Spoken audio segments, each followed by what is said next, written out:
Hello everyone, welcome back to my channel IGNOU exams. ये question paper हम discuss कर रहे हैं BEGS 183 previous year question paper है, जो कि है जून 2022 सेशन का। हमने लास्ट वीडियो में क्वेश्चन नंबर 3 तक डिस्कस कर लिया था। जिस भी स्टूडेंट ने लास्ट वीडियो नहीं देखी है, मैं उसका लिंक डिस्क्रिप्शन में डाल दूंगी, आप वो देख लीजिएगा। आज हम स्टार्ट करते हैं क्वेश्चन नंबर 4 से। चलिए स्टार्ट करते हैं। What are the 3 major type of study skills? 3 major type की स्टडी स्किल्स कौन सी हैं, वो एक्सप्लेन करना है हमें। देख लेते हैं। The 3 major type of study skills are, first है organisational skills. Organisational skill includes things like time management, creating a study schedule and keeping track of important deadlines. जो ऑर्गेनाइजेशनल स्किल्स होती हैं उसके अंदर क्या है, हम टाइम मैनेजमेंट का ध्यान रखते हैं, क्रिएटिंग अ स्टडी शेड्यूल, एक स्टडी शेड्यूल अपना बनाते हैं, keeping track of important deadlines, हम अपने माइंड में कुछ डेडलाइंस को क्रिएट करके रखते हैं कि ये हमारी डेडलाइन है, इससे पहले हमें अपना काम कंप्लीट करना है। हम टाइम मैनेजमेंट करेंगे, शेड्यूल बनाएंगे और डेडलाइन से पहले काम कंप्लीट करेंगे। ये ऑर्गेनाइजेशनल स्किल्स के अंदर आता है। By staying organized you will be able to prioritize your task and avoid last minute cramping session. आप जब ऑर्गेनाइज स्किल में रहेंगे, ऑर्गेनाइज रहेंगे अपने काम में, तो अपने आपके टास्क को आप प्रायोरिटाइज करेंगे, अपने टास्क को सबसे ऊपर रखेंगे और लास्ट मिनट के लिए जो लास्ट टाइम का वो होता है कि हमारा आज लास्ट डे है, लास्ट डेडलाइन टाइम है हमारा, तब हमको कंप्लीट कर रहे हैं, उससे आप बचे रहेंगे। सेकेंड है active learning skill. Active learning skill क्या है? एक्टिव लर्निंग स्किल, एक minute, active learning skill involve engaging with the material in a meaningful way such as taking notes, asking question and participating in a class discussion. Second क्या है हमारे पास? Active learning skill. Active learning skill के अंदर क्या आता है कि आपका जो भी स्टडी मटेरियल है उसको आप उस वे में पढ़ें और मीनिंगफुल वर्ड्स निकालें उसके अंदर से और उसके नोट्स बनाएं। नोट्स बनाने के साथ साथ आप जो भी आपके अंदर सवाल उठ रहे हैं उसको पूछें और जो भी क्लास का डिस्कशन है उसमें पार्टिसिपेट करें। By actively learning you will be able to retain information better. जब आप एक्टिवली लर्निंग करेंगे तो आप बेटर इन्फॉर्मेशन को गैदर कर पाएंगे। Improve your critical thinking skill, और आप जो क्रिटिकल थिंकिंग स्किल है आपके अंदर उसको इम्प्रूव कर पाएंगे एक्टिव लर्निंग के थ्रू। सेकेंड कंप्लीट है हमारा। थर्ड स्किल है हमारे पास test taking skill. Test taking skill में क्या आता है? Test taking skill include strategies for studying for the exam. Test taking skills के अंदर आता है कि आप जो एग्ज़ाम के लिए है, एग्ज़ाम के टाइम के लिए आप पहले से ही अपनी स्टडी कंप्लीट करके रखें और उसके लिए कुछ स्ट्रेटेजीज को बनाएं, such as creating flash cards, कुछ फ्लैश कार्ड्स बना के रखें, या प्रैक्टिसिंग पास्ट एग्जाम्स। जैसे कि आप ये प्रीवियस ईयर का क्वेश्चन पेपर पढ़ रहे हैं तो आप इसके लिए स्ट्रेटजी बना सकते हैं कि आप लास्ट ईयर के एग्ज़ाम्स को पढ़ें। It's also involve techniques for taking the actual test. ये ऑल्सो इंक्लूड क्या करता है कि आप जो एक्चुअल टेस्ट है उनके उसमें भी पार्टिसिपेट करें, like pacing your self and paying and staying काम अंडर द प्रेशर। जैसे कि आप कोई भी सैम्पल पेपर लेकर, आपका 2 घंटे का एग्ज़ाम हो रहा है तो 2 घंटे बैठकर आप उसको प्रैक्टिस करें और 2 घंटे पेपर की तरह ही उसको कंप्लीट करें अंडर प्रेशर के अंदर, ताकि आपका टाइम मैनेजमेंट भी हो सके। तो ये 3 टाइप की स्टडी स्किल्स थी हमारे पास। क्वेश्चन नंबर 4 हमारा कंप्लीट हो गया है। क्वेश्चन नंबर फर्स्ट के 4 पार्ट्स थे, वो उसमें से आपको कोई भी 3 पार्ट करने थे। तो ये क्वेश्चन में सेकेंड हमारा स्टार्ट है। Right a short essay on any one of the following in around 200 words. किसी भी दो टॉपिक दिए गए हैं यहाँ पर, किसी भी एक टॉपिक पर आपको एक एसे लिखना है, मिनिमम 200 वर्ड्स तो होने ही चाहिए उनके अंदर। फर्स्ट टॉपिक क्या है? What are the strategies you would be adopt to become a critical reader. एक क्रिटिकल रीडर बनने के लिए आप कौन कौन सी स्ट्रेटेजीज को अडॉप्ट करेंगे, उसके ऊपर एक ऐसे लिखना है। देख लेते हैं। Critical reader is someone who reads with a purpose, analyze the text and questions the author argument. Critical reader क्या है? क्रिटिकल रीडर एक वो है जो किसी पर्पस के लिए रीड कर रहा है, और जो भी रीड कर रहा है, जो भी टेक्स्ट रीड कर रहा है या पैराग्राफ रीड कर रहा है, उसको एनालाइज कर रहा है अच्छे से, और ऑथर ने जो भी उसमें आर्ग्यूमेंट्स दिए गए हैं उससे क्वेश्चंस कर रहा है। जो भी ऑथर ने लिखा है उसको इजीली ना मानकर उससे क्वेश्चंस कर रहा है कि ये आपने लिखा है तो कैसे लिखा है, मतलब क्या उसके एविडेंसेस हैं। In short it's reading beyond the surface level. Short में क्या कहेंगे हम? बियॉन्ड द सरफेस लेवल, उसको sorry beyond the surface level वो रीड कर रहा है। स्ट्रैटेजीज देख लेते हैं। The strategies you can adopt to become a critical reader. First है रीड एक्टिवली। जो भी पढ़े एक्टिवली पढ़े, ये नहीं कि नाम के लिए पढ़ लिया। Don't just read the words, think about what the author is trying to convey. सिर्फ वर्ड्स को मत पढ़िए, आप सोचिए कि ऑथर जो है वो कहना क्या चाह रहा है। Ask your self questions like what is the main idea. खुद से सवाल करो कि मेन आइडिया क्या था ऑथर का ये कहने का। What evidences does author provide to support their argument. आप देखिए उसमें कि ऑथर ने कौन कौन से एविडेंसेस दिए गए हैं अपने आर्ग्यूमेंट को सपोर्ट करने के लिए। सेकंड है take notes while you read. जब भी आप रीड करें उसके नोट्स बनाएं, की पॉइंट्स लिखें उसके। नोट डाउन इम्पोर्टेंट पॉइंट्स और quotes that stand out to you. उसके कुछ इंपॉर्टेंट पॉइंट्स को लिख लें आप नोट्स बना के। This will help you to remember the key points and make connection between different parts of the text. आपको ये हेल्प करेगा कि आप जो की पॉइंट्स हैं उनको याद रख सकें और जो डिफरेंट टाइप के टेक्स्ट हैं उनमें कनेक्शन बना सकें। थर्ड है research the author and their background. Third क्या है कि आप ऑथर है जो ऑथर ने जो भी चीज़ लिखी हुई है ऑथर का रिसर्च करें और ऑथर के बारे में जानें, उसके बैकग्राउंड के बारे में जानें। Knowing more about the author can give you the insight into their perspective and bases. आप जब ऑथर के बारे में जान लोगे तो ऑथर के पर्सपेक्टिव को ज़्यादा कनेक्ट कर पाओगे। It also help you to evaluate the credibility. यह आपको और हेल्प करेगा उसके इवेल्युएशन करने के लिए, क्रेडिबिलिटी के लिए। फोर्थ है कंसिडर डिफरेंट पर्सपेक्टिव। अपना डिफरेंट पर्सपेक्टिव निकालो जो भी आपको पढ़ रहे हो आप। Don't just accept the author point of view. सिर्फ ऑथर का पॉइंट ऑफ व्यू को एक्सेप्ट मत कर लो। Think about the other possible interpretations. आप अलग पॉसिबल इंटरप्रिटेशन के बारे में भी देखो कि अलग क्या इसके लिए निकल सकता था point of view. This will help you to develop your own opinion and arguments. ये आपको हेल्प करेगा कि आपके अपने खुद के ओपिनियन और आर्ग्यूमेंट्स बन सके। फिफ्थ है discuss what you have read with other. आप जो भी पढ़ रहे हैं उसको आप दूसरों के साथ डिस्कस करें। Engaging in conversation with people who have different point of view than yours. अपना कॉन्वर्सेशन उन लोगों के साथ करें जो डिफरेंट पॉइंट ऑफ व्यू रख सकें। This will help you to see things from different angle and challenge your own beliefs.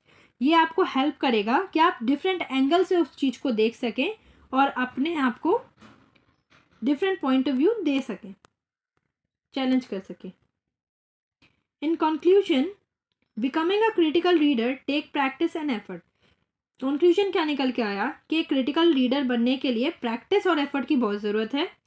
But by adopting the strategies, but हम अगर ये स्ट्रैटेजीज को अडॉप्ट कर लें तो हम क्रिटिकल रीडर बन सकते हैं। रीडिंग एक्टिवली, पहला क्या था, हम एक्टिवली रीड करें।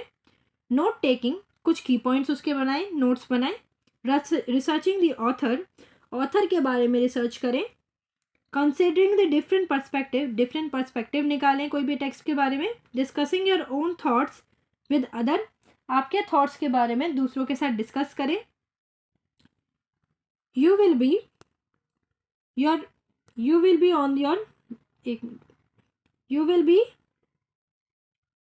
on your way to becoming a more analytic through out the reader. फिर आप एक मोर एनालिटिक क्रिटिकल रीडर बन जाएंगे।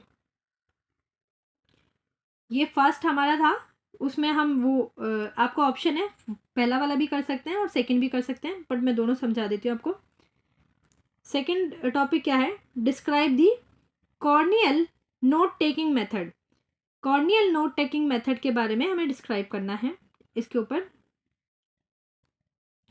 The Cornell note taking method is a tried and true method of note taking that has been used by the student for decades. जो Cornell note taking method है वो एक true method है notes बनाने के लिए, जो कि बहुत पुराने टाइम से स्टूडेंट्स यूज करते आ रहे हैं। It's a great way to organize your notes and ensure that you are be able to retain the information you have learning. ये एक अच्छा वे है अपने नोट्स को ऑर्गेनाइज करने का, और जो भी आपने इंफॉर्मेशन लिखी है उसको बेटर अंडरस्टैंडिंग और बेटर तरीके से लर्न करने का। So what is the Cornell note taking method. तो कॉर्नियल नोट टेकिंग मेथड है क्या? Essentially it's involve dividing your notes into 3 section. ये क्या है, इसमें आप अपने जो नोट्स हैं उसको 3 सेक्शन में डिवाइड कर देते हैं। कौन कौन से सेक्शन है? अ मेन सेक्शन, पहला है एक मेन सेक्शन बनाएंगे आप, a Q section and a summary section. पहले आप 3 सेक्शन में उसको डिवाइड करेंगे। एक पहले मेन सेक्शन बनाएंगे उसका, एक क्यू सेक्शन बनाएंगे एंड एक समरी सेक्शन बनाएंगे। The main section is where you take your notes during class और वाइल स्टडिंग। जो मेन सेक्शन है, मेन सेक्शन के अंदर आप जब स्टडी कर रहे होंगे क्लास के अंदर या कहीं भी, उसके नोट्स लिखेंगे, मेन जो कैरेक्टर्स हैं उनको लिखेंगे। The cue section is where you write down keywords or questions that will help you to remember the information later on। जो क्यू सेक्शन आपने बनाया है उसके अंदर आप कुछ कीवर्ड्स और कुछ क्वेश्चंस को लिखेंगे जो भी आपके मन में उस टाइम पे आए थे, वो आपको हेल्प करेगा बाद में उस इंफॉर्मेशन को याद करने के लिए। And finally the summary section is where you summarize the main point of your notes. Summary column में आप लिखेंगे उसकी समरी, जो आपको हेल्प करेगा उसके की पॉइंट्स याद रखने के लिए। One of the great thing about the Cornell note taking method is that it's customizable. सबसे बढ़िया चीज़ क्या है कॉर्नियल नोट टेकिंग मेथड की, कि ये कस्टमाइजेबल होता है। You can adjust the size of each section two fit your needs. आप जो 3 सेक्शन बना रहे हैं अपने हिसाब से 3 सेक्शन का साइज मेंटेन कर सकते हैं कि आपको उस सेक्शन में कितना लिखना है। For example, if you find that you need more space for your main notes. अगर आपको मेन नोट्स में ज़्यादा स्पेस चाहिए तो आप उसमें ज़्यादा स्पेस छोड़ सकते हैं। You can make sure the section is larger, फिर आप उसको ज़्यादा स्पेस छोड़ेंगे। और if you find that you don't need as much space, your cues, जो आप क्योर्स लिखना वाले हैं उसके लिए ज़्यादा स्पेस छोड़ सकते हैं। You can make the section smaller, या फिर उसके लिए कम जगह छोड़ सकते हैं। जिस तरीके से आपको अपने नोट्स उसमें फिट करने, उस तरीके से आप उसका स्पेस बना सकते हैं। Another benefit of this method is that is encourages active learning and engagement during classes. ये मेथड क्या करता है, आपको इनकरेज करता है एक्टिव लर्निंग के लिए और एंगेज करके रखता है आपको क्लासेस के अंदर, क्योंकि आप नोट बना रहे हैं तभी। By taking notes this way you are force to pay attention what being said the critically about the information. जब आप इस तरीके से अपने नोट्स बनाते हैं तो आप ज़्यादा अटेंशन दे पाते हैं और ज़्यादा क्रिटिकली सोच पाते हैं उस इंफॉर्मेशन के लिए। So how do you get started with the Cornell note taking method. तो आप कॉर्नियल नोट टेकिंग मेथड के साथ कैसे स्टार्ट करते हैं? First, divide your paper into 3 section. पहले आप डिवाइड करेंगे आपके पेपर को 3 सेक्शन के अंदर। First, mention before, then you during classes, while studying, take your notes in the main section. आप मेन सेक्शन में लेके जाइए अपने नोट्स को और उनको आफ्टर क्लास और when you are finish your study to go back through their notes. जब आप स्टडी कर रहे हैं, आपने 3 सेक्शन में उसको डिवाइड किया, तो आप स्टडी करते टाइम आपको जो भी की पॉइंट्स लगे आपने उसमें लिखे, अपना पॉइंट ऑफ व्यू लिखा। बट आप जब दोबारा स्टडी करके उसको फिनिश कर दोगे, दोबारा उस नोट्स के पास जाओगे, तो आपका अलग पॉइंट ऑफ व्यू निकल आएगा। Fill in the cue and summary section, फिर उसको आप अपनी क्यू और समरी सेक्शन में फिल कीजिए। Overall, the Cornell note-taking method is a fantastic way to organize your notes in a improved retention information. Conclusion क्या है, ओवरऑल क्या है कि कोनियल नोट टेकिंग मेथड एक फैंटेस्टिक वे है आपका जो भी नोट्स आप बना रहे हैं उसको ऑर्गेनाइज करने के लिए और अपनी इन्फॉर्मेशन को इम्प्रूव करने के लिए। इसका डायग्राम भी आप बना सकते हैं, बट मैंने इसमें ऐड नहीं किया है। ऐसे होता है कि आप एक पेपर पे 3 सेक्शन में उसको बांट रहे हैं, नीचे कर दिया आपने समरी, ऊपर ये है आपका मेन की पॉइंट और क्यू पॉइंट, ऐसे करके आप उसको यहाँ नीचे समरी या मेन पॉइंट या क्यू पॉइंट ऐसे बना सकते हैं। और बाकी आप गूगल कर लीजिएगा, उस पर दे रखा था डायग्राम, आपकी बुक में नहीं दे रखा था शायद। क्वेश्चन नंबर 3 है, right a well structured composition with a clear beginning, body, conclusion on the following topic. एक कुछ टॉपिक दिए गए हैं, उनमें से आपको किसी एक टॉपिक के ऊपर वेल कंपोजिशन लिखना है। कंपोजिशन के अंदर क्लियरली बिगनिंग मेंशन होनी चाहिए, उसकी बढ़िया तरीके से बॉडी लिखी होनी चाहिए और लास्ट में कंक्लूजन लिखा होना चाहिए। टॉपिक देख लेते हैं। फर्स्ट टॉपिक है steps to be taken to reduce air pollution in our neighbourhoods. आप अपने पड़ोसी के पड़ोस में कौन कौन से स्टेप्स उठा सकते हैं ताकि आप एयर पॉल्यूशन को कम कर सकें। पहला टॉपिक ये है, इस पे आप खुद बनाकर लिख सकते हैं, बट मैं फिर भी आपको कुछ की पॉइंट्स बता देती हूँ जो आप लिख सकते हैं। Air pollution is not only harmful our health but also to the environment. जो एयर पॉल्यूशन होता है वो सिर्फ हमारी हेल्थ के लिए हार्मफुल नहीं होता, वो एनवायरमेंट के लिए भी हार्मफुल होता है।